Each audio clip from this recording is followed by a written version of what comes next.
Good evening. Welcome to the November 18th City Council meeting. I'm Gina Louise Shara. I'm the City Council President and I will be presiding this evening.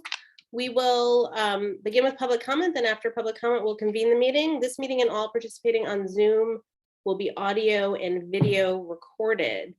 If you wish to make a public comment, please use the raise hand feature. You can find it either under reactions, or if you click on participants, sometimes it's down there at the bottom. So I'm going to look for some hands, or if you're having trouble with that, you can wave your hand because we're a small enough group that I should be able to see you right now, or put it in chat. But I'm looking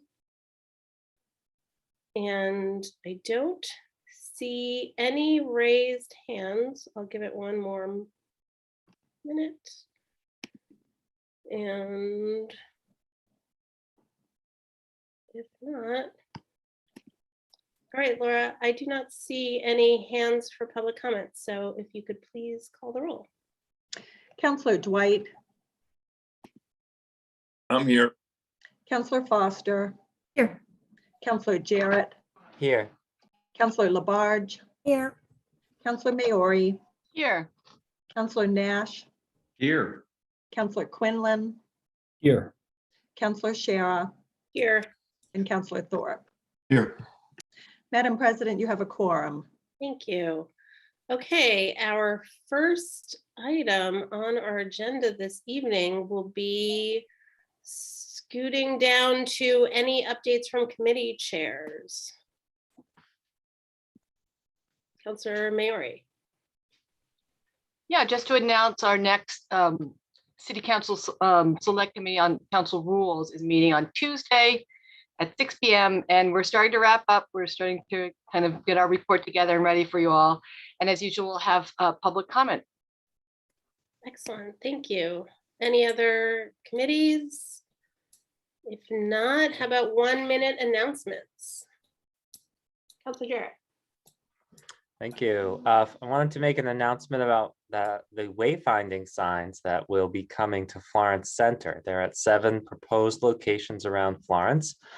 These will help people who are unfamiliar with the area to navigate, whether on foot, bike, or motor vehicle. And you can visit northamptonma.gov/Florence to see the current draft and to give feedback by December 1st. I also welcome any feedback that you have, as would the planning department. Thank you. Thank you. Any other announcements? Councilor Maori. Just announcing that Manna is holding its annual Thanksgiving dinner at Edwards Church from noon to 2 p.m. on Thanksgiving Day, Thursday. And if you are interested in volunteering, you can go to Manna Northampton, one word, mannanorthampton.org, and hit the volunteer link. And everyone have a great holiday. Thank you. All right, any other announcements? Mayor Narkowitz, do you have any communications? I do actually. I have a proclamation. We had a request for a proclamation to be issued and to be, if possible, issued at City Council, although we're a little late into the month. So I don't know if I can I share my screen? I guess I can. Should be able to. Give it a try. You should be. Okay, I'll give it a shot. This is a proclamation entitled Family Caregivers Month on November 2021. Whereas 1 in 5 Americans identify as family caregivers, having provided care to an adult or special needs child over the past year, and whereas family caregivers provide personal care to, advocate for, and manage health, financial, household, and other responsibilities for their care, in addition to juggling their own everyday life tasks. And whereas 6 out of 10 family caregivers work in paid jobs outside the home while caregiving, and whereas a quarter of family caregivers report caring for 2 or more family members at the same time, and whereas although caregiving can be a rewarding experience, it is not without its consequences such as stress and burnout and impacts on health and finances. And whereas virtually all of us have been, are, will be, or will need a family caregiver in our lifetime, And where since 1997, November has been recognized in the United States as National Family Caregivers Month. And so now, therefore, I, Mayor David J. Narkowitz, do hereby proclaim November 2021 as Family Caregivers Month throughout the city of Northampton, and honor and recognize the heroic contribution these dedicated and courageous individuals make in providing care to their family members in our community. In witness whereof, I have set my hand and imprinted the seal of the city of Northampton. It was November 2021, Mayor David Narkowitz. So that is the only communication that I have this month. And again, thank you to the city residents who brought that forward to my office, and we wanted to do it in a public way, so that's why I brought it to council.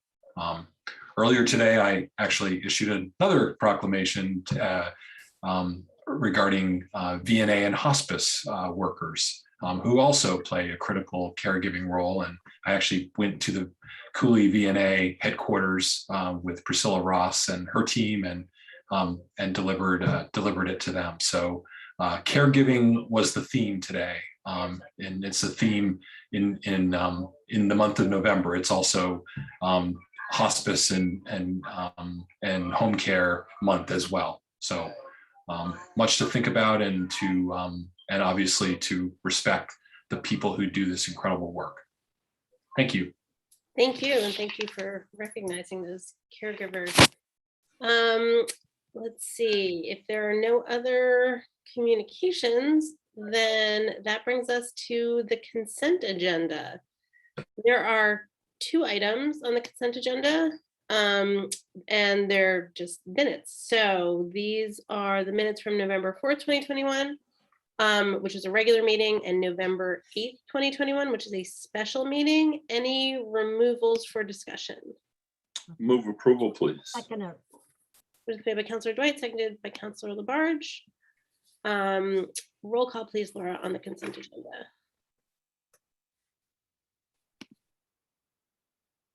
I'm going to say yes. Okay, yeah, that's all right, thank you. Counselor Foster, Yes. Counselor Jarrett, Yes. Counselor Labarge, Yes. Counselor Maori, Yes. Counselor Nash, Yes. Counselor Quinlan, Yes. Counselor Shara, Yes. and Counselor Thorpe. Yes.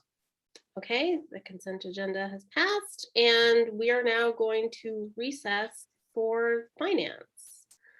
Laura, will you please call the roll of finance? Sure. Counselor Labarge, Here. Counselor Quinlan, Here. Counselor Shara, Here. and Counselor Thorpe. Here. All right, our first item is approval of minutes from November 4th, 2021. Move to approve. Second. Motion is made by Councilor Labarge, seconded by Councilor Thorpe. Any discussion on those minutes? Seeing none, roll call, please, Laura. Counselor Labarge, Yes. Counselor Quinlan, Yes. Counselor Shara, Yes. and Counselor Thorpe. Yes. Okay, now we're at our financial order that's on here, 21.354, in order to surplus city land for shared use parking at the Roundhouse parking lot. This is moving slowly. Upon the recommendation of Mayor David J. Narkowitz and Planning and Sustainability, whereas as part of the 2021 reconstruction and expansion of the Roundhouse parking lot, the city reviewed the history of the overall parking layout and management. Whereas when the Roundhouse Plaza, aka Peter Pan Bus Terminal, was first developed on the site of a DPW maintenance building, the city permitted the owner to locate a portion of its adjacent parking lot on city property, both to encourage the redevelopment and to improve interurban bus access. Whereas an extensive search of city and registry records as part of the Roundhouse parking lot project revealed that the long-term lease agreement between the city and property owner for that additional land was never formally executed. Whereas the 8 parking spaces on the southernmost edge of the Roundhouse Plaza building, which are located on city land, remain integral to the successful operation of the bus terminal and offices, and the owner wishes to continue that historical use and is willing to execute a proper 30-year lease with the city, consistent with Mass General Law 30B, the Uniform Procurement Act. And whereas those 8 spaces are heavily used during the day by the Roundhouse Plaza, but have a high vacancy rate after office hours and on weekends, the times when the public parking system is most stressed. Whereas the Roundhouse Plaza property owner supports a lease that would limit use of the 8 parking spaces by its tenant to office hours while allowing the city to utilize the spaces for public parking when needed most at nights and on weekends. Whereas the property owner would continue to be responsible for all of the maintenance, landscaping, and snow removal in and around the 8 parking spaces, resulting in no additional maintenance costs to the city as a result of any lease agreement. Ordered that City Council declares the land on which those 8 Roundhouse Plaza parking spaces sit surplus to the city needs. Further, that the mayor is authorized to sign a lease for parking during office hours on those 8 spaces, subject to restrictions and conditions that the mayor imposes to accomplish these needs.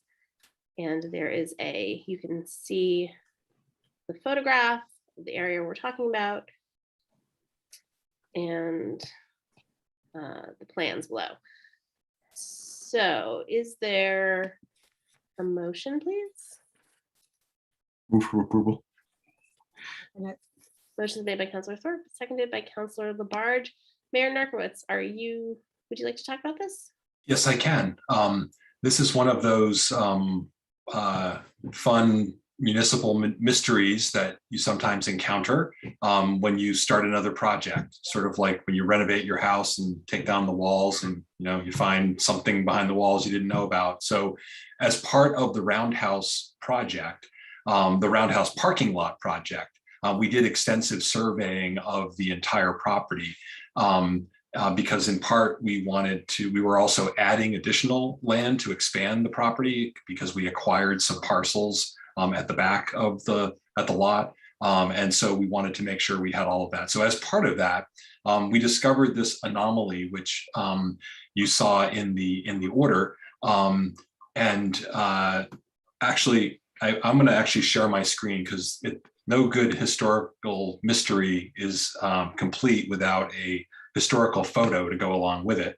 And this is actually a zoom in on a photo that councilors have probably walked by many times back when you could actually go into the council chambers. But that large photograph that's on the wall in the Pachowski building, which shows Northampton at a different time, at a different era. You can tell by the automobiles, which are like stacked behind City Hall. I don't know how they did that. You see the front end parking here at City Hall, which is different. I guess angled parking was popular then. And so you can see the City Hall building. You can see what was probably still then the Columbia Gas, probably was Columbia Gas at that point. The Roundhouse buildings were still fully up, and both the Roundhouse container structures. The railroad was still running through there. And then this actually was an old brick DPW maintenance building that was owned by the city. And so fast forward to the early 1980s, and there was sort of a dual project underway. This would have been under Mayor Musanti. The Roundhouse, obviously, this was all gone away. And the city was engaged in building the Roundhouse parking lot as an important part of downtown redevelopment. And then this building was going to be sold for redevelopment to 2 local developers for a new consolidated bus terminal in downtown Northampton. And it was actually a bus terminal that combined Peter Pan bus lines as well as Western Mass bus lines, which no longer exists, but it was a major intercity bus service that served, the greater Northampton area. And so it was a $1.5 million project, which, I don't know what that would be in today's dollars, but this was in the early 80s. And they basically were redeveloping this entire site and building a bus terminal and offices. And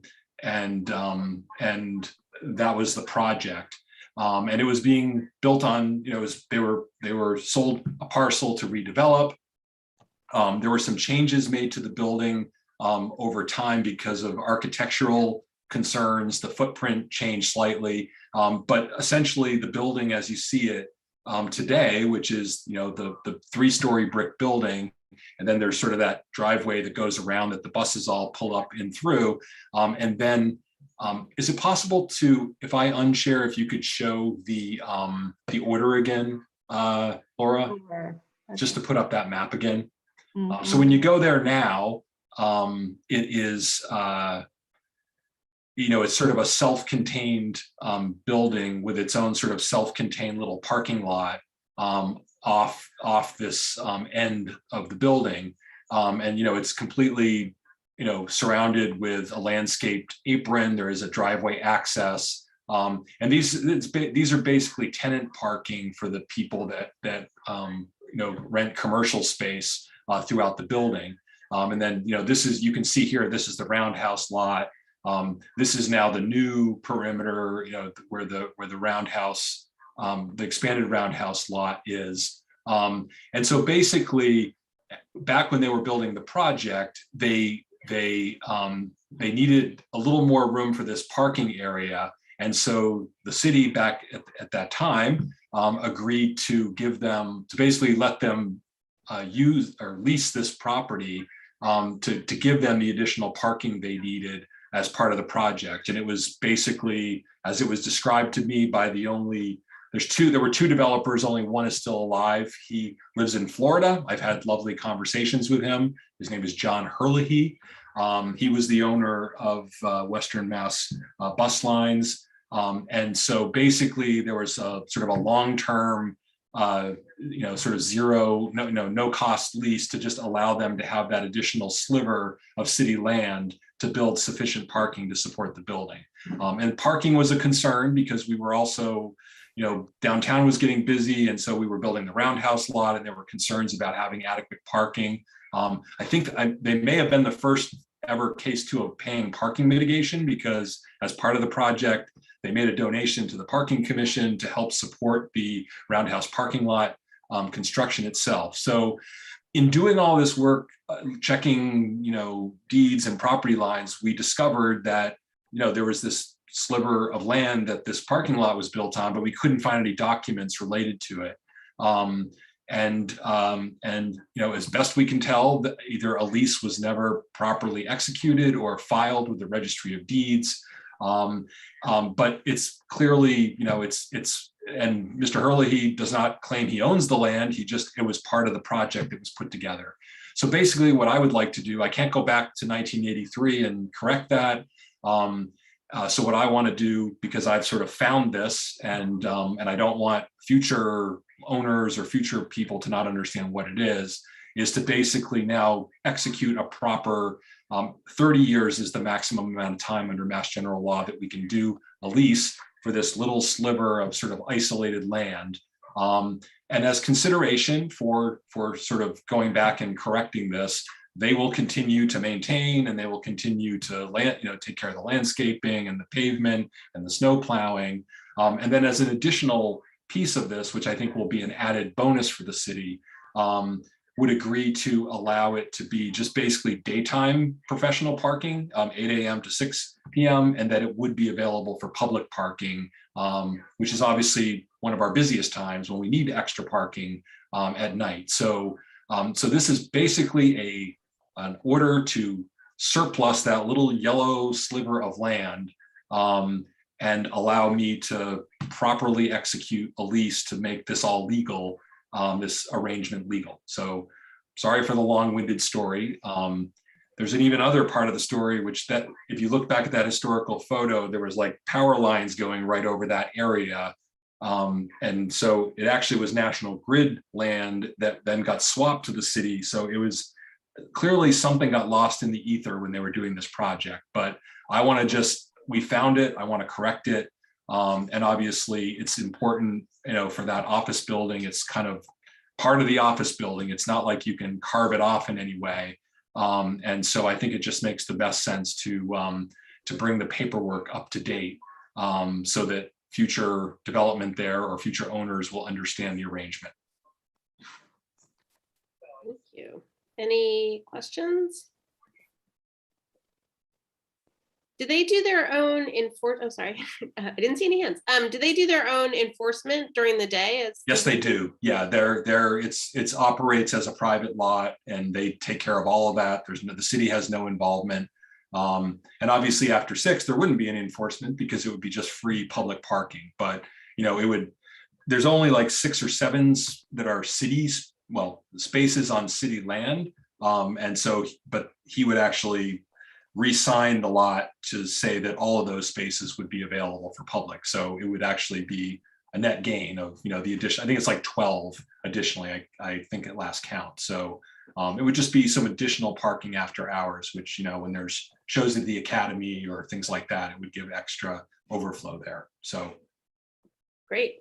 Councilor Jarrett, did I see your hand? Yeah, thank you. I had a couple questions. So on the weekends, would there be city enforcement then during the daytime or on Saturday, or would it just be a place that would be free to park?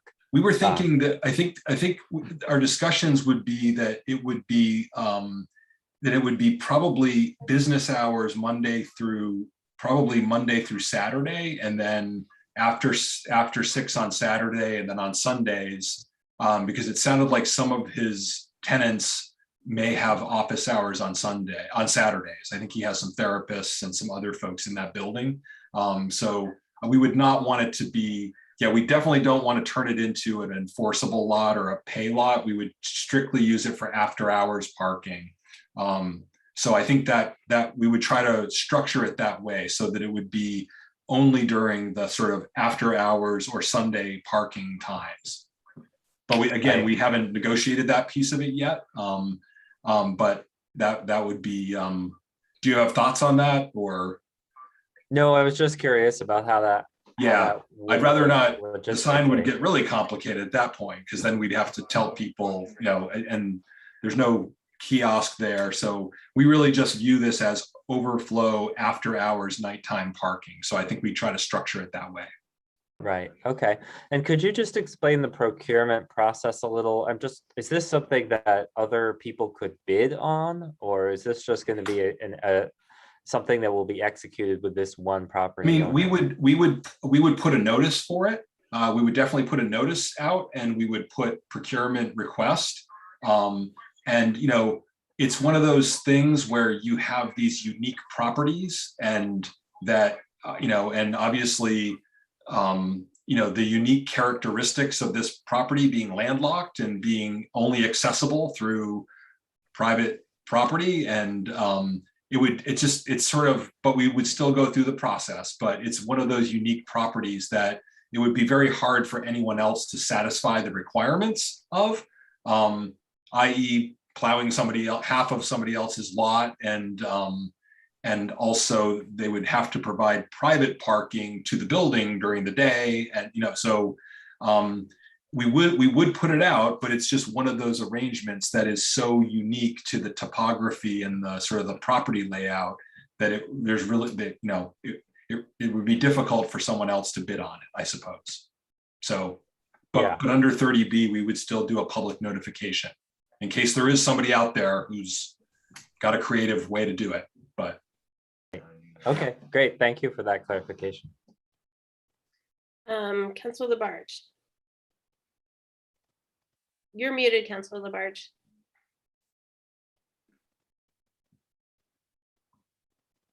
Mayor, I heard you talking about the maintenance part of it. Say if the parking lot had to be repaved, would they split the cost on this, or? Oh, they would take care of they would take care of all maintenance. I mean, they paved the lot. I mean, they built the lot. They probably resurfaced it over time. Again, this was just part of the arrangement that they had. And I actually don't understand why back then they didn't just convey the extra land to them. I'm not sure why they didn't do that. It may have been the National Grid piece that was complicated. I guess the lot was bifurcated, and you could see it in that old photo. There was like overhead power lines that went right through the middle of Roundhouse Lot. And I think Mr. Hurley, he described that at one point when they built Roundhouse Lot, they moved all the power lines over to the edge of the lot. And so the easement that they used to hold, I think they did like a swap with the city. So the city got that land. So yeah, that may have been what mucked it up, but probably at the time it would have been easier to just convey those spots, but and maybe that might be a solution down the road, but yeah, so they would take care of everything. We would not do anything in there, and they were actually there doing landscaping the other day when I drove by. So we would have no maintenance cost. And again, it's not really contiguous to, because of the way it's sort of built into the building, and the parking lot is sort of built around it. And then you've got the buses going around it and going in around where the bus terminal is. So it's not like anyone would see that and think that's part of the roundhouse lot. The public parking lot, it looks like the building parking lot. I just want to say thank you for finding that there was not a deed on this, which is very, very important. So thank you for finding that, Mayor. Thank you, Counselor. Thank Wayfinding, because Wayne was doing all the deed research and doing all the work on the roundhouse parking lot. So Wayne and our attorneys that do our deed research unearthed this. So. Councilor Maori. I just wanted to say, Mayor, if you are at a loss to what to do next, I would buy a copy of Municipal Mysteries. I might be a Okay. niche audience, but I'm pretty intrigued. Okay. I'm thinking maybe there's a card game involved, a late haven't night even- card game or something. I don't know. I haven't even told you about the 1947 UFO landing in the Meadows either. So I'll save that for the Save that. final That's cool. chapter. Yeah. That's pretty Okay. cool.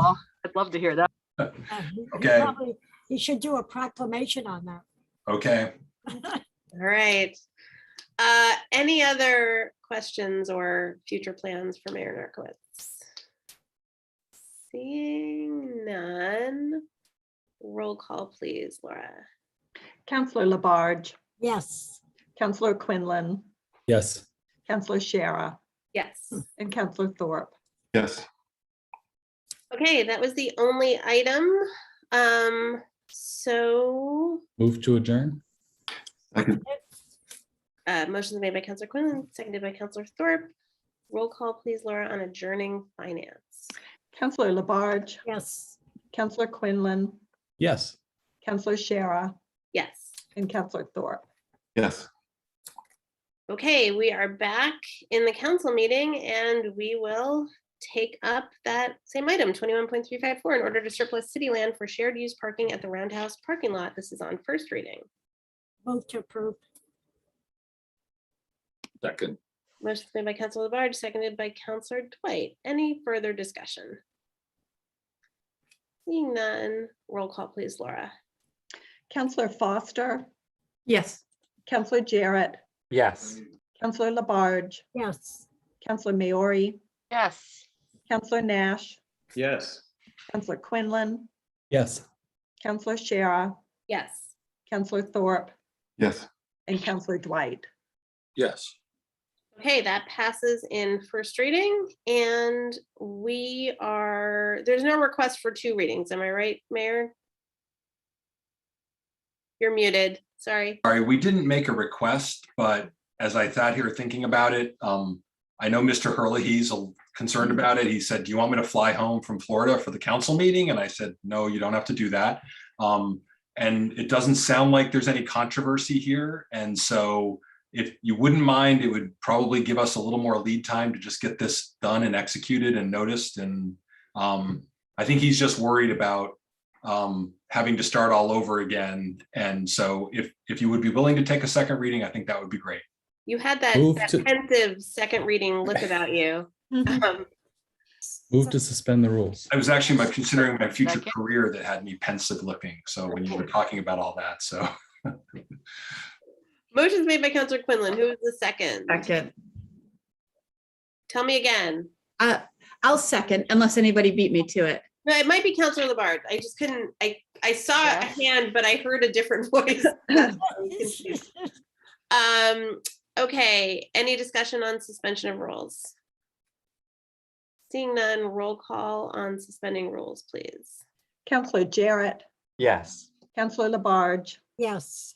Counselor Maori, Yes. Counselor Nash, Yes. Counselor Quinlan, Yes. Counselor Shara, Yes. Counselor Thorpe, Yes. Counselor Dwight, Yes. and Counselor Foster. Yes. Move to approve second reading. Second. Motion made by Counselor Labarge, seconded by Counselor Dwight, to move second reading. Any discussion on second reading? Seeing none, roll call, please, Laura.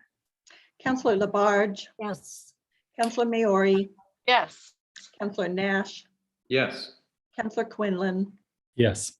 Counselor Shara, Yes. Counselor Thorpe, Yes. Counselor Dwight, Yes. Counselor Foster, Yes. and Counselor Jarrett. Yes. Okay, that has passed in 2 readings. And we are at financial orders on second reading, 21.350, in order to establish a tax classification for FY 2022. This is on second reading. Move approval, please. Second. Motion's made by Counselor Dwight and I think Counselor Labarge was the second. Yes. Any discussion on second reading on tax classification? Okay, Counselor Dwight, then Counselor Nash, then Counselor Labarge. I was just noticing, so Hadley did in fact split its tax rate, and a 7% shift to its commercial properties. And it was a response to the fact that during the pandemic, they kept their taxes artificially low, as it's described. I'm not sure what artificially means, but in that respect, but I'm not going to speak to Hadley's decisions and choices, but I still hold that it's actually critical, particularly in these times as we come out of, as this economy emerges and is starting to reform, that we keep the rate even across the board, a factor of 1 in the city of Northampton, that it is a burden for everyone, residents and businesses alone. And the fact that we need each other in this particularly hard time, and these hard times, to assign a greater onus to one portion of the population over the others would only make sense if we were a community of second homes and people who were very wealthy, who had really very expensive properties that actually affected the tax rate for everyone surrounding. So I continue my advocacy for this and hold that it is the right way to go.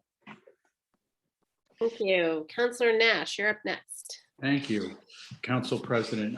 Yeah, I just want to say thank you to the Finance Director, the Assessor, and former Councilor Murphy for being so helpful over the last week, helping me wrangle these questions around how, a 3% increase in the mill rate can actually result in a, over 8% in somebody's bill.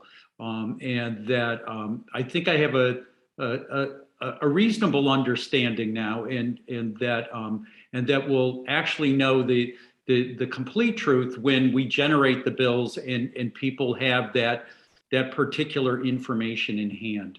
But I just want to thank all 3 of those people for sharing their expertise with me. It was really helpful. Thank you. Counselor Labarge. You're muted, Counselor Labarge. It keeps doing that. Anyways, I want to echo what Counselor Dwight, what Counselor Nash had just presented. I think it is very critical, which I said it at the first reading, of keeping it into the phase 1. It's a definite that we keep it into that phase 1. Bad timing. Many people are still in dire need of help. Our business people. I know I was down there a week ago talking with some of them, and they really are having a hard time of getting back on their feet. And I do want to thank former Councilor David Murphy for coming forth and presenting and helping out about bringing forth the tax classification. As a counselor, I have received some calls from people on my ward a little upset about the increase. And I told them, I said, really? I said, you need to look at what has happened to our economy. Look at what's happened here to our city of Northampton and our residents. And right now, our tax rate is lower than Amherst, lower than West Hampton and other areas. So there are people concerned of it just going up the way it has gone up. And hopefully they'll understand reasons why this is happening. So I want to thank the three departments for doing such a great job in attempting to explain the reasons why we had to stay into a classification, which was in dire need of not splitting that tax, because it would have been very detrimental for many, many people in the city and business people. Thank you. Thank you. Any other comments? I also extend my thanks to all those that helped us understand this, including the Board of Assessors and the chair. Thank you. Okay, Laura, roll call, please. Counselor Maori, Yes. Counselor Nash, Yes. Counselor Quinlan, Yes. Counselor Shara, Yes. Counselor Thorpe, Yes. Counselor Dwight, Yes. Counselor Foster, Yes. Counselor Jarrett, Yes. and Counselor Labarge. Yes. Okay, that passes on second reading, and we have moved on to orders. This is on second reading 21.351, an order for district heating and microgrids. Move approval, please. Second. Motion's made by Counselor Jarrett, seconded by Counselor Thorpe. Any discussion on second reading? Seeing none, roll call, please, Laura. Counselor Nash, Yes. Counselor Quinlan, Yes. Counselor Shara, Yes. Counselor Thorpe, Yes. Counselor Dwight, Yes. Counselor Foster, Yes. Counselor Jarrett, Yes. Counselor Labarge, Yes. and Counselor Maori. Yes. Okay, that passes on second reading. And we're at 21.353, in order for special legislation to eliminate party appointments to the License Commission. This is on first reading, and it is upon the recommendation of Mayor David J. Narcoitz, ordered that whereas Mass General Law, Chapter 138, Section 4 provides that, quote, one member of the License Commission shall be appointed from each of the two leading political parties, and the third member may also be appointed from one of said parties, unquote. And whereas Section 8-5 of the Northampton City Charter provides for nonpartisan elections in the city, whereas appointments to the License Commission on the basis of party affiliation does not serve the interests of the city of Northampton. Now, therefore, be it ordered, voted to petition the General Court to the end that legislation be adopted precisely as follows. The General Court may make clerical or editorial changes of form only to the bill unless the mayor approves amendments to the bill before enactment by the General Court. The mayor is hereby authorized to approve amendments which shall be within the scope of the general public objectives of this petition. An act exempting the city of Northampton from appointments to the Northampton License Commission on the basis of party affiliation. Be it enacted by the Senate and House of Representatives and General Court assembled by the authority of the same as follows. Section 1, notwithstanding the second sentence of Section 4 of Chapter 138, the mayor of the city of Northampton may appoint members to the Northampton License Commission without regard to party affiliation. Section 2, the remaining provisions of Section 4 of Chapter 138 shall continue to apply to appointments to the Northampton License Commission. This act shall take effect upon its passage. Move approval, please. Second that. Motion made by Counselor Dwight, seconded by Counselor Labarge. Mayor Narcoitz.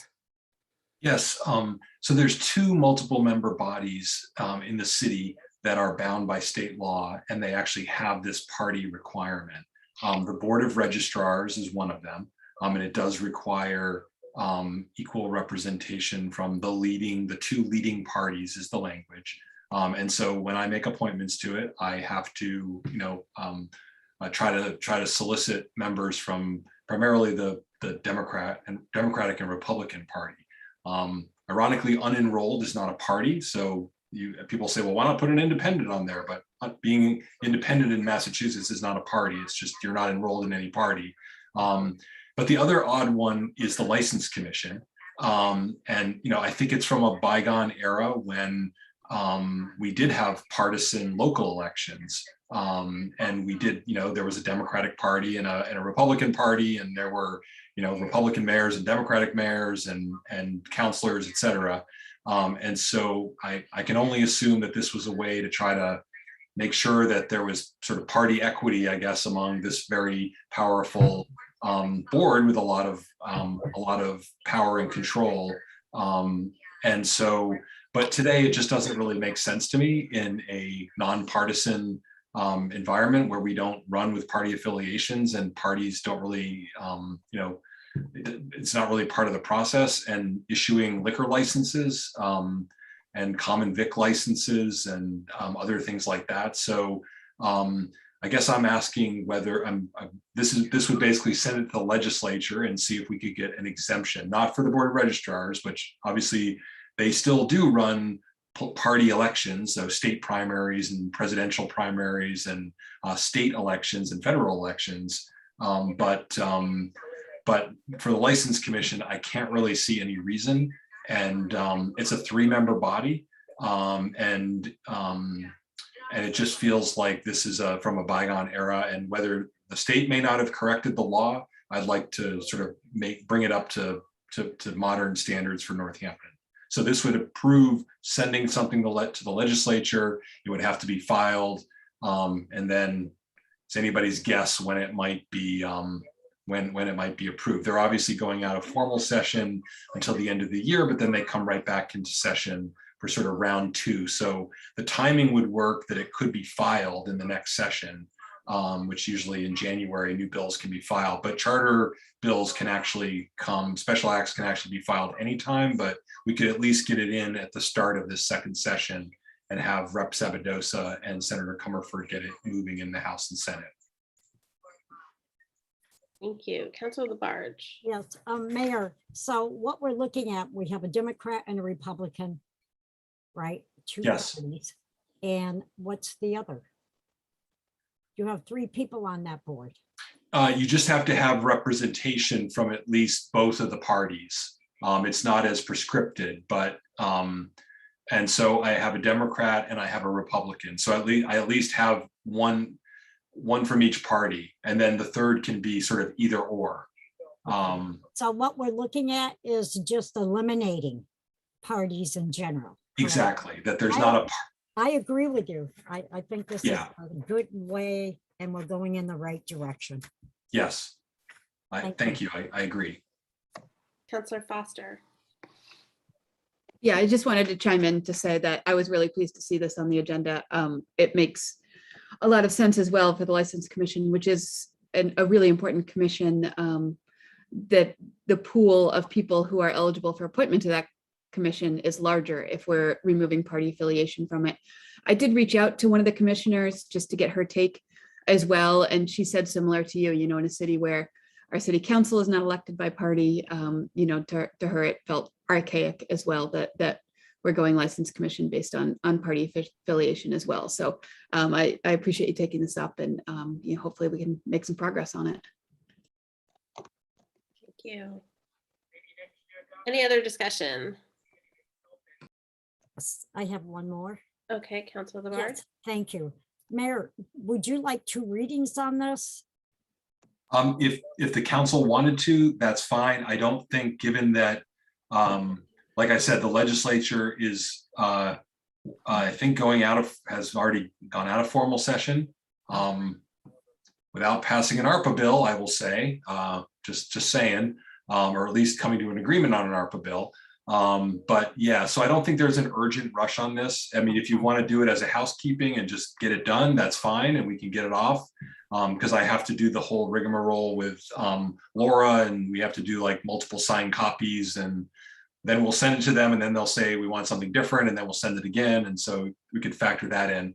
But yeah, I mean, there's going to be the Thanksgiving break. So if it went to your first meeting in December, it would be fine. But if everyone feels in agreement that this is, not controversial, it's not an appropriation, it's, I don't know if there's any old ward healers out there that are party ward healers that are come out of the woodwork and party bosses and say they want to keep it the way it is. I don't know, but yeah. So if you want to do 2 readings, that'd be great.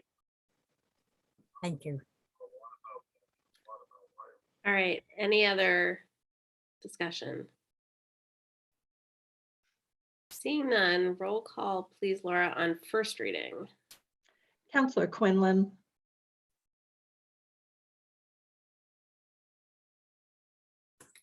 Sorry, yes. Counselor Shara, Yes. Counselor Thorpe, Yes. Counselor Dwight, Yes. Counselor Foster, Yes. Counselor Jarrett, Yes. Counselor Labarge, Yes. Counselor Maori, Yes. and Counselor Nash. Yes. That passes in first reading. Yep, I'd move to suspend rules to allow for a second reading. Second. Second. Motion made by Counselor Dwight, seconded by Counselor Thorpe. Any discussion on suspension of rules? Roll call, please, Laura. Counselor Shara, Yes. Counselor Thorpe, Yes. Counselor Dwight, Yes. Counselor Foster, Yes. Counselor Jarrett, Yes. Counselor Labarge, Yes. Counselor Maori, Yes. Counselor Nash, Yes. and Counselor Quinlan. Yes. Move to approve second reading. Second. Motion made by Counselor Bard, seconded by Counselor Dwight. Any discussion on second reading? Seeing none, roll call, please, Laura. Counselor Thorpe, Yes. Counselor Dwight, Yes. Counselor Foster, Yes. Counselor Jarrett, Yes. Counselor Labarge, Yes. Counselor Maori, Yes. Counselor Nash, Yes. Counselor Quinlan, Yes. and Counselor Shara. Yes. Okay, that passes in 2 readings.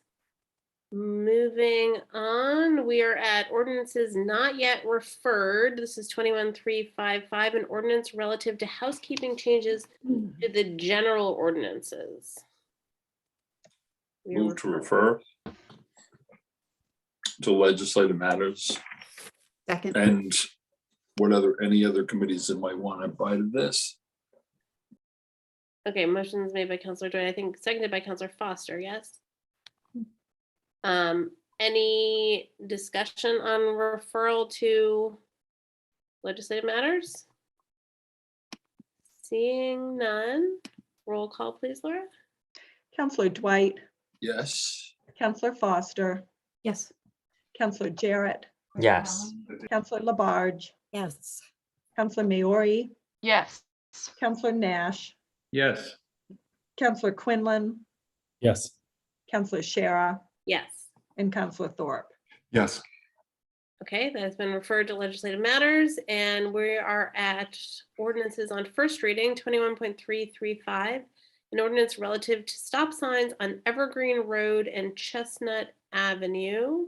This received a positive recommendation from legislative matters, and this is upon the recommendation of Transportation and Parking Commission, and it is this is multi-way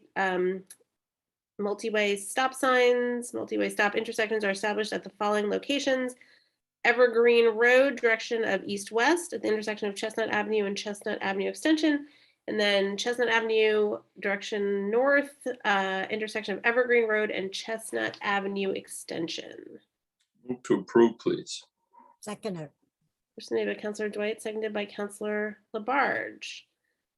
And anyone want to talk about this? I would defer to Council Maori. Counselor Maori, would you like to speak to it? Yeah, I would just say that there were some residents have been growingly concerned about that intersection because the Chestnut Avenue extension that goes in has lots of young children crossing over there to get to Leeds Elementary, and it's the visibility coming up coming up the hill to that is not good. And there's been some near misses and that kind of anecdotal stories that are scary. So anyway, I'm fully, behind this, and so are the residents. They're very relieved that this is on the agenda. Great. Any other discussion? Councilor Jarrett?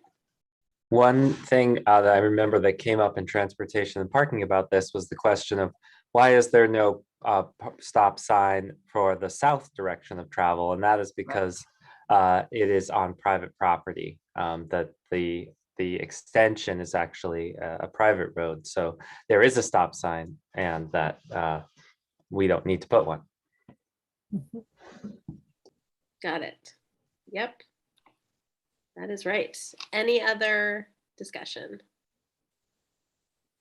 Okay. Roll call, please, Laura. Counselor Foster. Yes. Counselor Jarrett. Yes. Counselor Labarge. Yes. Counselor Maori. Yes. Counselor Nash. Yes. Counselor Quinlan. Yes. Counselor Shara. Yes. Counselor Thorpe. Yes. And Counselor Dwight. Yes. Okay, that passes on first reading. And we are at 21.336. This is an ordinance relative to off-street accessible parking spaces. Move. This Well, was, I was gonna move to approve, and I'll stop interrupting. okay. This got a positive recommendation from Legislative Matters, and there was a motion to amend the title to substitute the word accessible for the word handicapped. But Legislative Matters didn't replace that word in the body of the ordinance. But that there's further discussion on that to be had.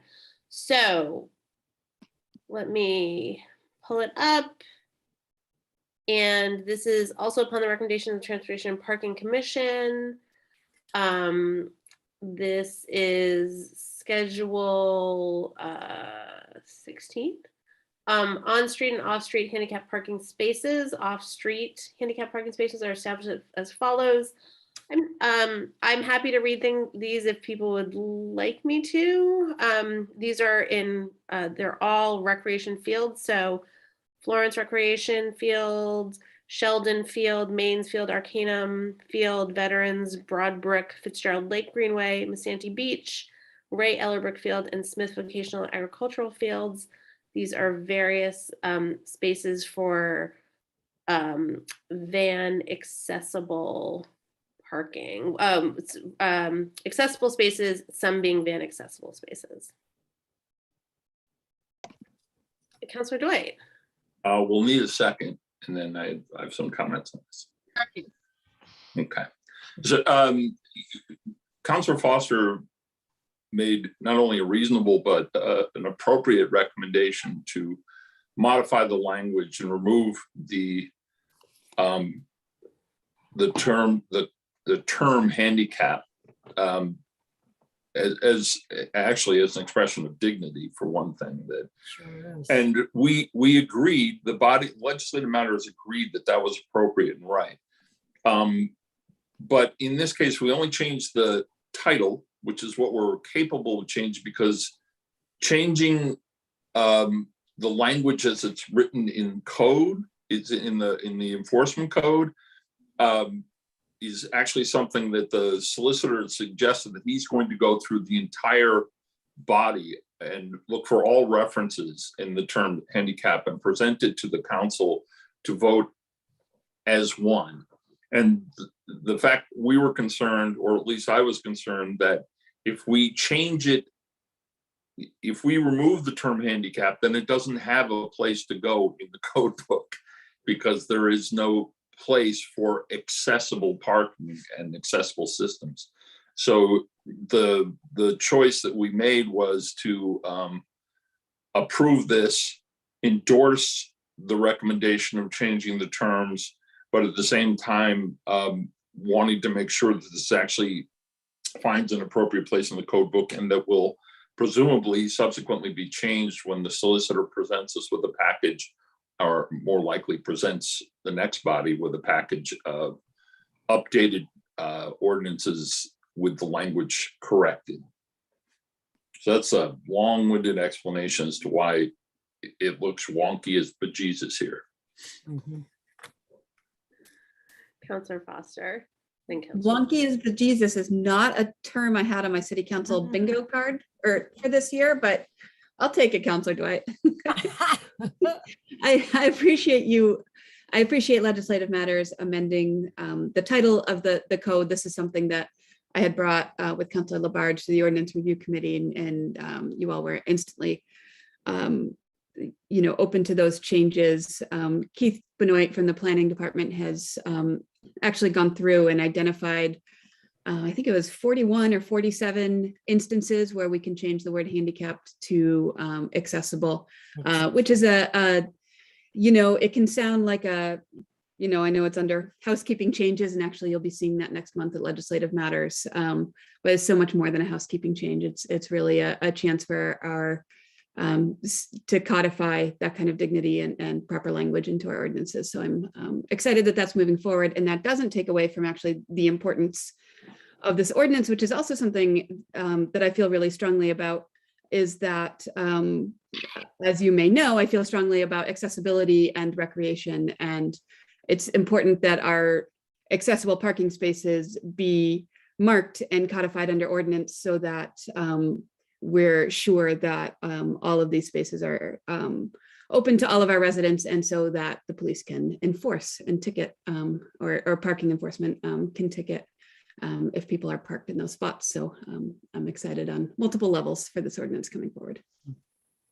Thank you, Counselor Labarge, then Counselor Dwight. Yes, when Counselor Karen Foster told me about, I think you had stated something about another state or something where they have the signs accessible. I would support this 100%. And in the Commission on Disabilities talked about that. And I have to agree. I think with handicap versus accessibility, it's a change. And it's, to me, it's something that's extremely valuable with that language of definitely of dignity. So I know for a fact with Counselor Dwight, what he was talking about, I don't think we're going to have a problem. I think we will find that change of language. Thank you. Thank you, Counselor Dwight. Oh, Laura, sorry, 1 sec. I just wanted to point out that some, if not all, of the handicapped, those language changes are in the package of ordinances that were referred earlier to Legislative Matters, just in case that the solicitor has presented those. Thank you, Counselor Dwight.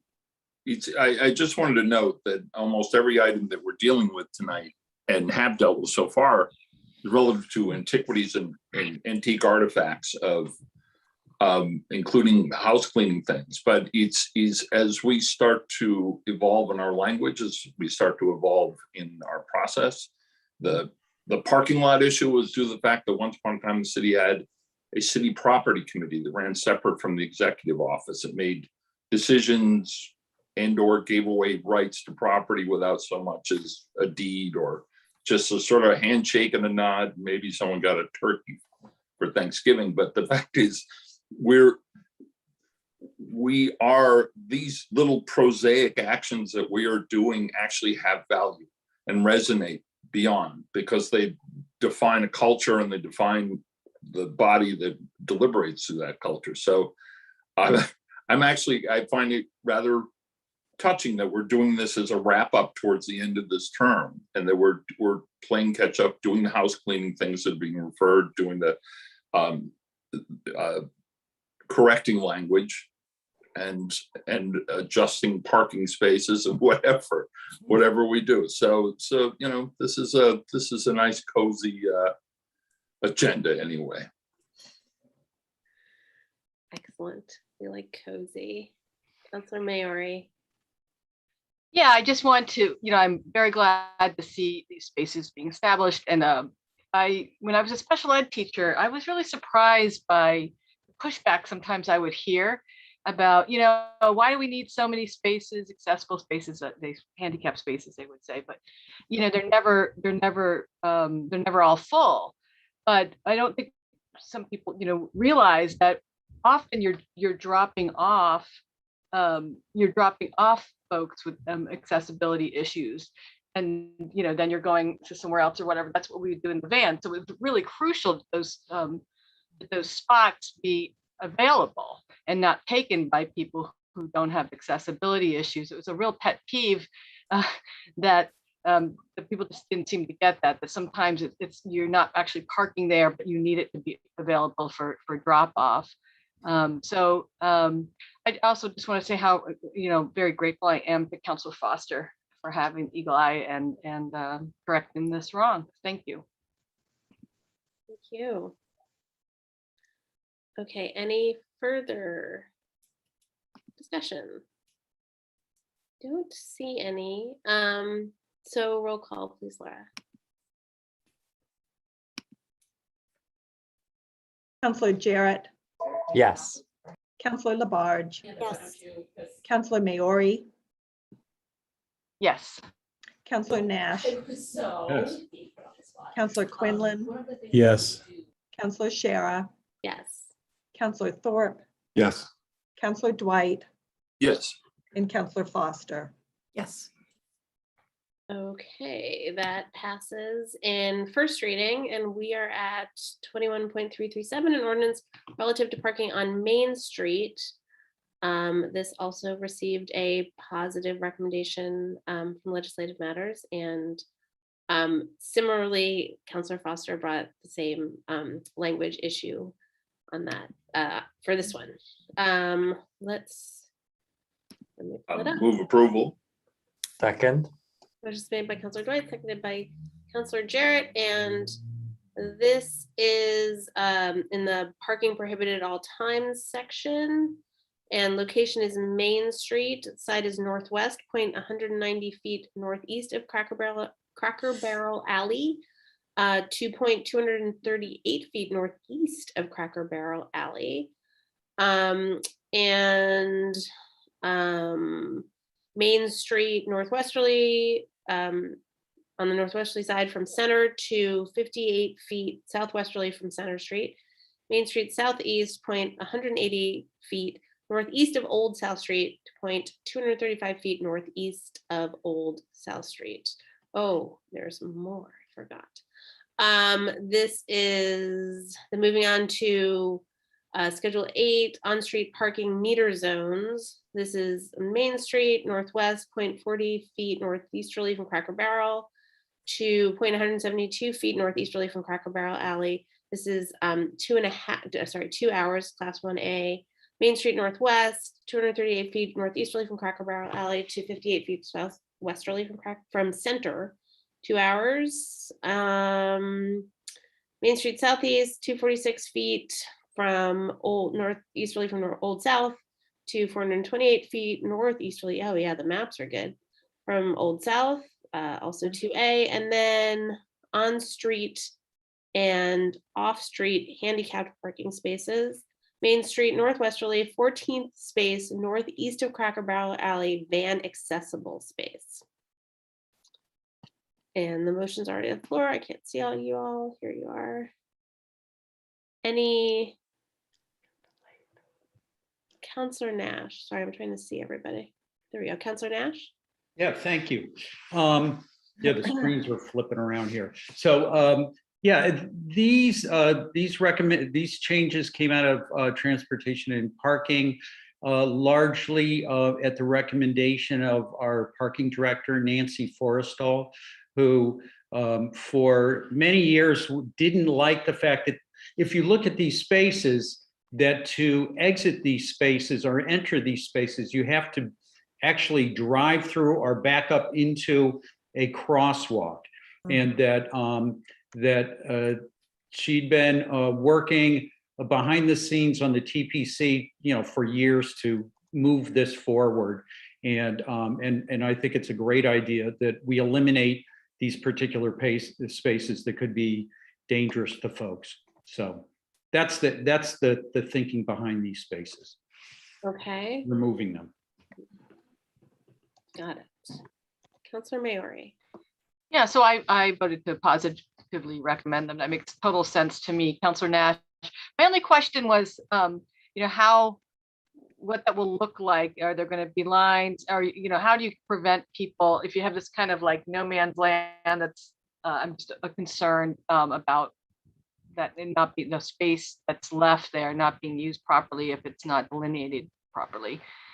And do you happen to know what the plans are for the, how that's going to be delineated or used? I do not know how that will be line striped, but I would imagine that there will be some striping to indicate that it's no longer a space, but. I think Director Fiden might have some thoughts. Yes, we received a shared street grant from MassDOT, and this was part of the project. So we have funding just for crosshatch lines, with Brian from parking is going to put down, and funding for no parking signs. Great, thank you. Councilor Mary. So Director Fiden, up, he's gone. I was going to ask you, what does it make sense to put like bike rack there or something, or is that just too dangerous a place to put that? To put what? I'm sorry. Like bike racks? Oh, that wouldn't work. I think it'd be fine in the summer. I mean, obviously in the winter for snow plowing, we wouldn't want to do that. Yeah. But that's probably a good idea for the summer. We did actually just buy, with that same grant, a 6-bike rack, movable rack that we're primarily planning for Summer on Strong, but it is movable, so we could put it somewhere else when Summer on Strong doesn't need it. Oh, okay. Thank you. Councilor Nash, then Councilor Foster. Yeah, Wayne, I'm glad you're here. So per this plan, we're eliminating an accessible parking space. Do we have plans to replace that within the plan here? That's my memory, Counselor. I don't remember exactly what the ordinance says, but I believe we're just, yes, we're just sliding it over one space. Got it, thank you. I saw another hand before. Yes, Councilor Foster. If I can unmute. Councilor Maori, thank you for speaking the thought I was having while Councilor Shara was reading and looking at the map. I also think it's a great idea to free up around the crosswalks and to increase safety in those crosswalks. So I think this is a really important change. And the idea of a bike rack there is something I hadn't considered, but I definitely could see if it's just striped, and I understand for winter that that's what it's going to need to be, but it would be awfully tempting for people to pull into a vacant slice of asphalt for picking up and dropping off and double parking while they grab their slice of pizza and things like that. So I think making sure that people truly aren't using those spots is the next step of this. Agreed. Councilor Jarrett. Thank you, Laura, for bringing up that map. I just wanted to have a note that often the maps are linked in the transportation and parking agenda, but don't make it to the council. And I find those maps very helpful. So I wonder if in the future we could carry those links through to these agendas so we can see those maps and understand it better. Good idea. They always make it much easier than that chart that's impossible to understand when you just read it out loud. Any other discussion on this? Okay, seeing none, roll call please, Laura. Councilor Maori, Yes. Councilor Nash, Yes. Councilor Quinlan, Yes. Councilor Shara, Yes. Councilor Thorpe, Yes. Councilor Dwight, Yes. Councilor Foster, Yes. Councilor Jarrett, Yes. and Councilor Labarge. Yes. Okay, that passes in first reading, and we're at 21.338, an ordinance relative to a stop sign on Cross Path Road. This is upon the recommendation of Transportation and Parking, and this is under stop and yield intersections, locations Cross Path Road, direction north, at the intersection of Riverbank Road. Move approval, please. Second. Made by Councilor Dwight, seconded by Councilor Nash. Councilor Nash, would you like to talk about this? Yeah, sure. So So a little background on how this proposal came forward. Over the summer,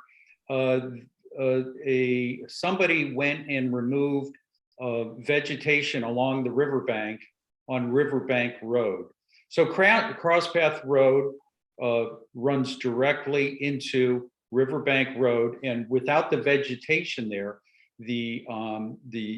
both the police department and DPW were very concerned that that people might not stop and and possibly drive into the river. There were some emergency steps were taken. Some concrete barriers were placed along the opposite side of the roadway so that vehicles would not be able to enter the river by mistake. And then the DPW went through the process of assessing how to, given this new condition, how do we make this intersection safe again? So it was from that this recommendation for us for a stop sign at that T intersection has come forward. Also, along with that, there's going to be some line striping to designate where a stop bar indicating where cars should stop.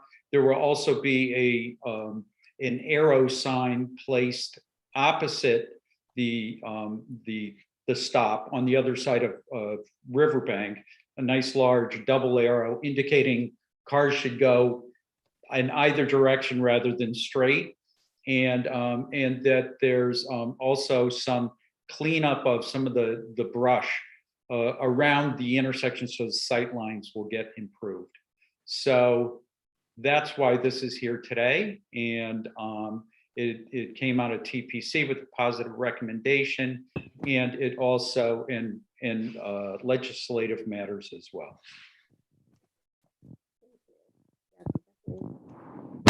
Expressed as a fairly significant safety issue. Any other discussion? All right, seeing none, roll call please, Laura. Counselor Nash, Yes. Counselor Quinlan, Yes. Counselor Shara, Yes. Counselor Thorpe, Yes. Counselor Dwight, Yes. Counselor Foster, Yes. Counselor Jarrett, Yes.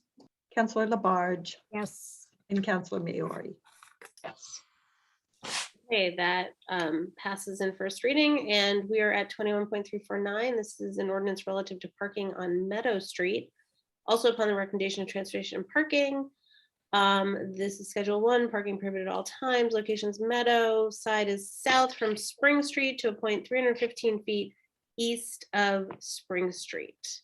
Move approval, please. Okay. Second. Moved by Councilor Dwight, seconded by Councilor Maori. Who would like to talk about this? But I would defer to Councilor Maori in that she frequently parks there apparently, so. Yeah, right. Okay.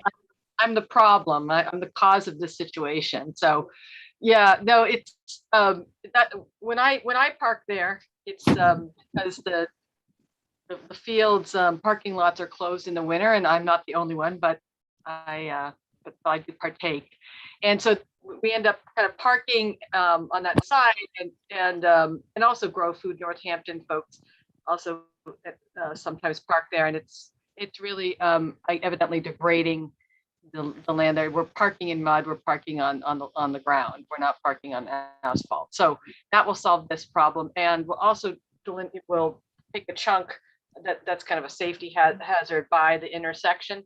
That will be no parking, but then there will still be parking, but it will just be paved, and I think it will even be delineated, which is unusual for the director to agree to, but she agreed to even stripe it, I believe. So so folks will still be able to park there, if anyone's wondering, but it'll just be different. You won't be parking on bare ground. Okay, there's the map. Councilor Nash. Yeah, a question for Councilor Maori. So are you saying that the parking lot for the play fields is not open part of the year? Yes. It's too bad because it's still heavily used. People, I go there to snowshoe and cross-country ski. Other people walk, still walk their dogs and such. I know that might be a cost, but it would be lovely if at least one of those parking lots were plowed so that people could still use the fields from there. Interesting. I didn't know that. Thank you. Yeah. Any other discussion? Counselor Foster.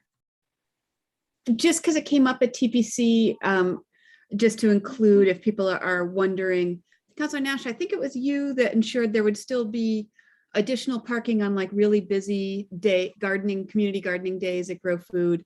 And there's overflow parking at the fields at Florence Fields. And so even though the parking is being delineated on Meadow Street, on those really busy days, there would be additional parking available to folks who need it. Well, that's why I found it interesting that there was a time of year where it wasn't available. Yeah. So, and if there is demand for using that, if people are using the fields and accessing, recreating there, coming up with a way so that people can park and do that seems to make sense. So. Counselor Maori. Yeah, I was just going to add, Councilor Nash, that, yeah, what happens when those get full in the winter is that folks park blocking the bike path right before the chain is, and that's not great either. So it would be great. It would be a better option to at least plow just a part of it. Thank you. Okay, any further discussion? Roll call, please, Laura. Counselor Quinlan, Yes. Counselor Shara, Yes. Counselor Thorpe, Yes. Counselor Dwight, Yes. Counselor Foster, Yes. Counselor Jarrett, Yes. Counselor Labarge, Yes. Counselor Maori, Yes. and Counselor Nash. Yes. Okay, that passes in first reading, and we are on to zoning ordinances not yet referred. It's 21.356. This is an ordinance relative to housekeeping changes to the zoning ordinance. So again, these are sort of more of those term changes to be more, have more respectful language. And these are also housekeeping changes for continuity.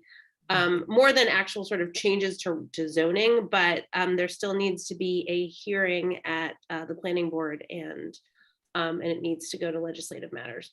So the goal is to get them finalized by the end of the term.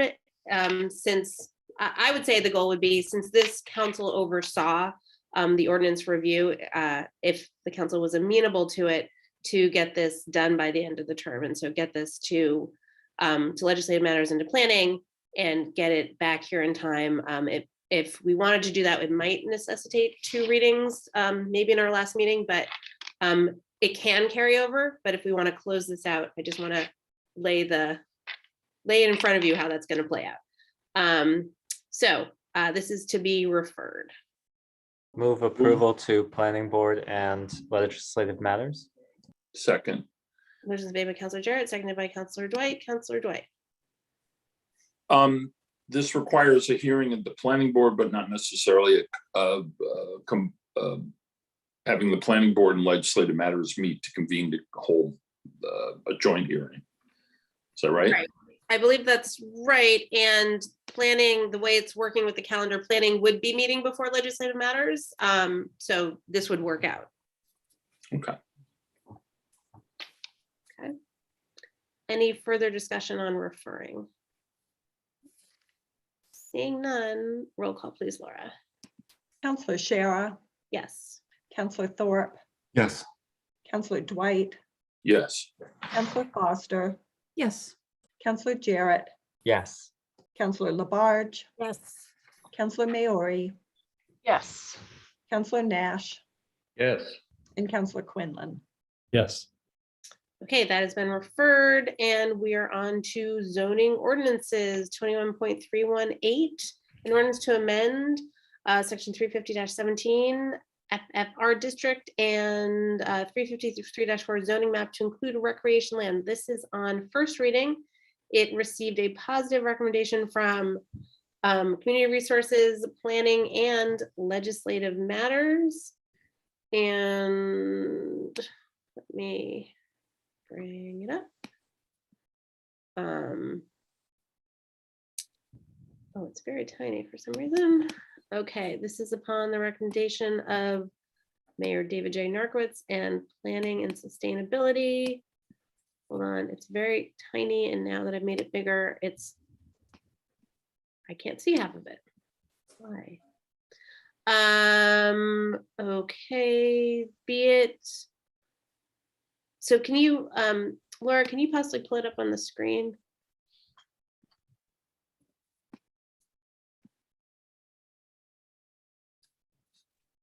Even tinier there. No. Would you like one of the other counselors to read it? If you could, that would be great, because for some reason this PDF is acting ornery with me. Yeah. Now it's sideways. Now it's upside down. I make it bigger. I have it on my screen if you'd like me to, or. That would be wonderful. Thank you, Councilor. Okay. All right, I'll save you the tiny reading. Okay. In the year 2021, upon the recommendation of Mayor David J. Narkowitz and Planning and Sustainability, 21.318, an ordinance to amend 350-17 FFR district and 353-4 zoning map to include recreation land. An ordinance of the City of Northampton, Massachusetts, providing that the Code of Ordinances, City of Northampton, Massachusetts, be amended by changing section 350-17 and 353-4 zoning map in order to accurately reflect the status of lands in Northampton permanently protected from development. Be it ordained by the City Council of the City of Northampton and City Council assembled as follows. Amend as shown. 350-7. Oh, hang on. I'm sorry. That's okay. No, I can do it. 350-17 Farms, Forests, and Recreation District FFR, 350-17.1 purpose. The purpose of this article is to protect sensitive open space and ecologically important features, to preserve the farms, forests, river corridors, ecological habitat, and recreational lands of Northampton, and to allow landowners the ability to develop their property in a manner that is sensitive to these unique resources. FFR is comprised of three different types of protected open space. 1, rural publicly owned open space and greenways. 2, lands permanently protected with conservation or agricultural restrictions. 3, urban parks, including those for organized recreational uses. 350-17.2 uses. Uses in the FFR are limited to any of the following so long as 1, no more than 25% of a parcel may be developed as roads, sewage disposal or draining facilities or other development, and where possible, all improvements shall be spatially concentrated to preserve the protected resource. The planning board through site plan review may approve more than 25% developed areas only when created to enhance or expand the function of urban parks or recreational facilities. 2, all site improvements shall be laid out and constructed to minimize environmental and other impacts on protected resources. 3, open space shall be laid out to maintain views of agricultural lands and open space and to maintain distant vistas across open space from both on and off the site. 5, development shall be integrated into the existing landscape through the use of building placement, landform treatment, and visually compatible existing or new screening. When possible, development should be placed within existing woodlands and not in open fields to preserve views and minimize visual impact. A, passive recreation, including site improvements to allow for such use that could include trail building, stream crossing components, wildlife viewing stations, and the like, supporting structures including temporary or permanent buildings. B, active recreation, including temporary or permanent buildings and structures necessary to support such uses. These may include, but are not limited to, permanent or temporary bathrooms, storage buildings, water fountains, snack bars, safety netting, seating, play or exercise structures, and foundations and parking areas. Site improvements to support such activities, including trail building, stream crossings. C, agricultural and accessory structures, farm stands, etc. D, land conservation and restoration. Events and or other operations that support underlying agricultural uses, such uses shall be accessory and in accord with requirements herein. E, social functions such as special events, concerts, weddings with service of food and beverage to support the primary function of protecting open space resource area. F, with site plan approval by the planning board, the construction or use of a building as a caretaker's residence. Scrolling, chapter 350-3.4, amend by including the parcels shown in the attached map into the FFR layer. I will not read the map. Okay. Thank you for that help. I really, really appreciate it. Do we have a motion on this yet? I'm not sure that we no. Move to approve, please. Second. Motion made by Counselor Dwight and seconded by Counselor Thorpe. I know that Director Biden is here. Would you, and are there any questions? This is almost every counselor has seen this, I think, in a committee. So maybe there are none, or Counselor Nash? Yeah, I just want to applaud the outreach by the planning department. I believe the number was 117 letters were sent to affected the property owners here, and that people were given, terrific notification, and that I really appreciate that. Thanks. Thank you. Any Counselor Jarrett?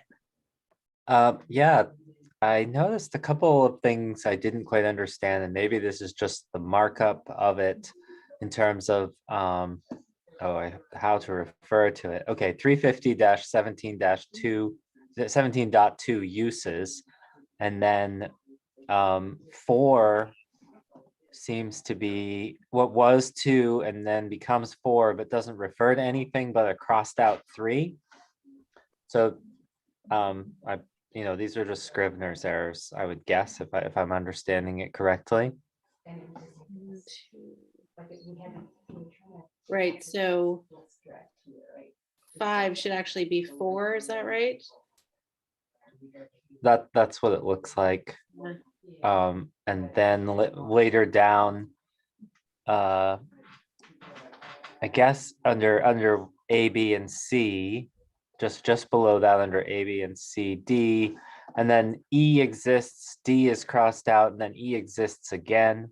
So I'm sure this will get cleaned up, when it goes to the code book perhaps, but I just wanted to make sure those were pointed out as Great. Scrivener's errors. So social functions should be F.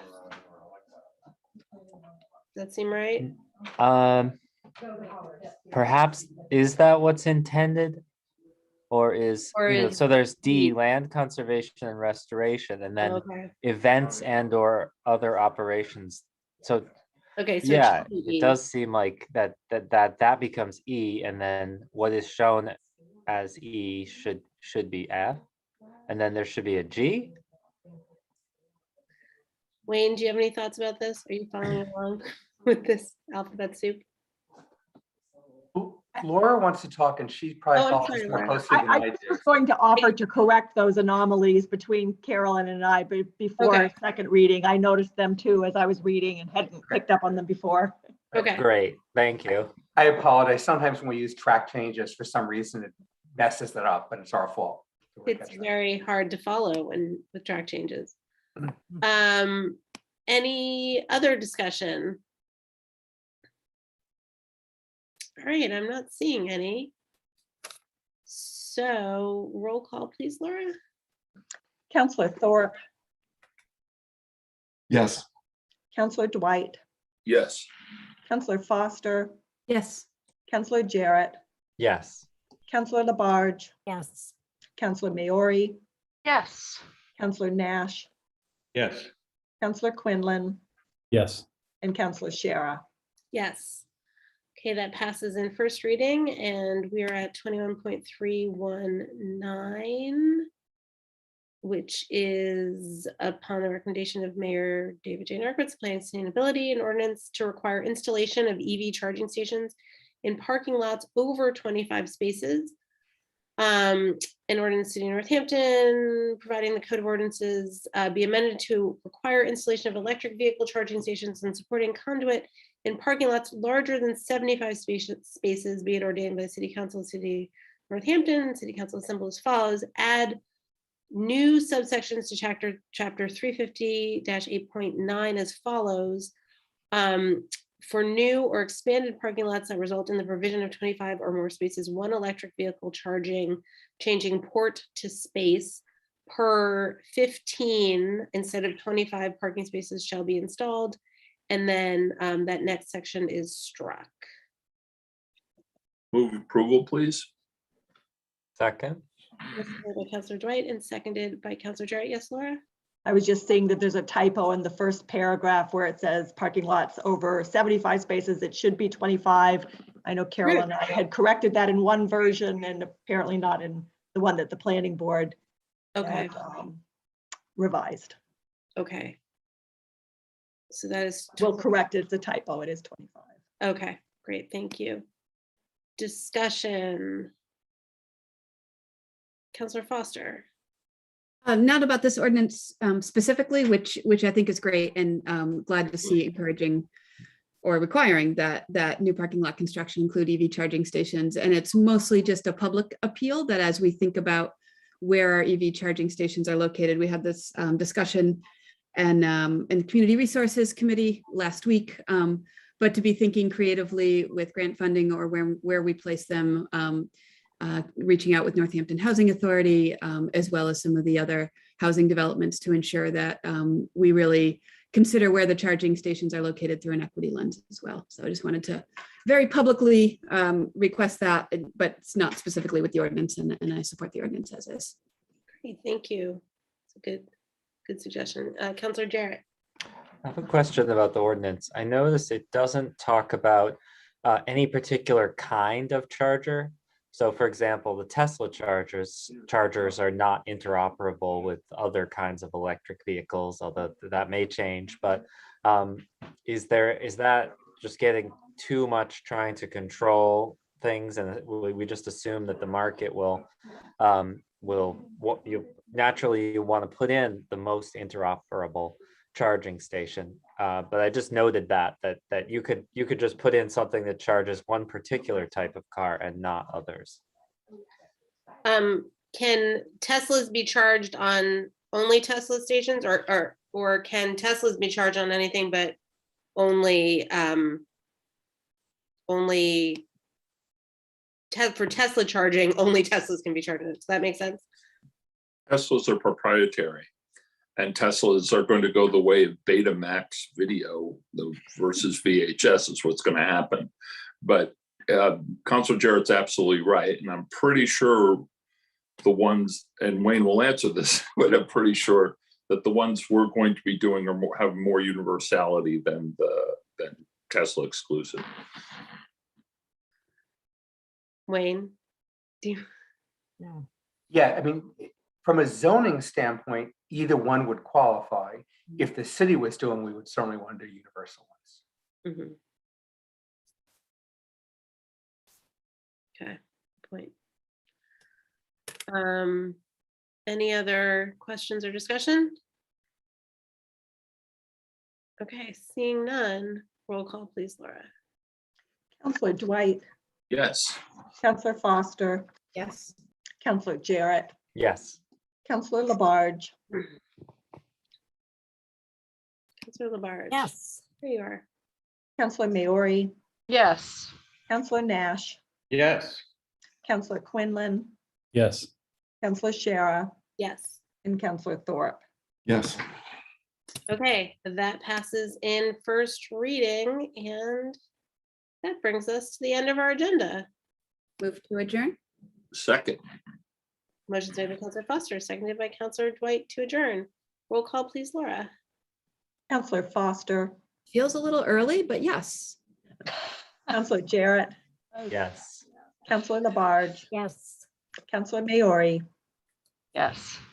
Counselor Nash, Yes. Counselor Quinlan, Yes. Counselor Shara, Yes. Counselor Thorpe, Yes. and Counselor Dwight. Yes. All right, we are adjourned. I'm going to remind you, our next meeting, All right. we're going to take a picture, a screenshot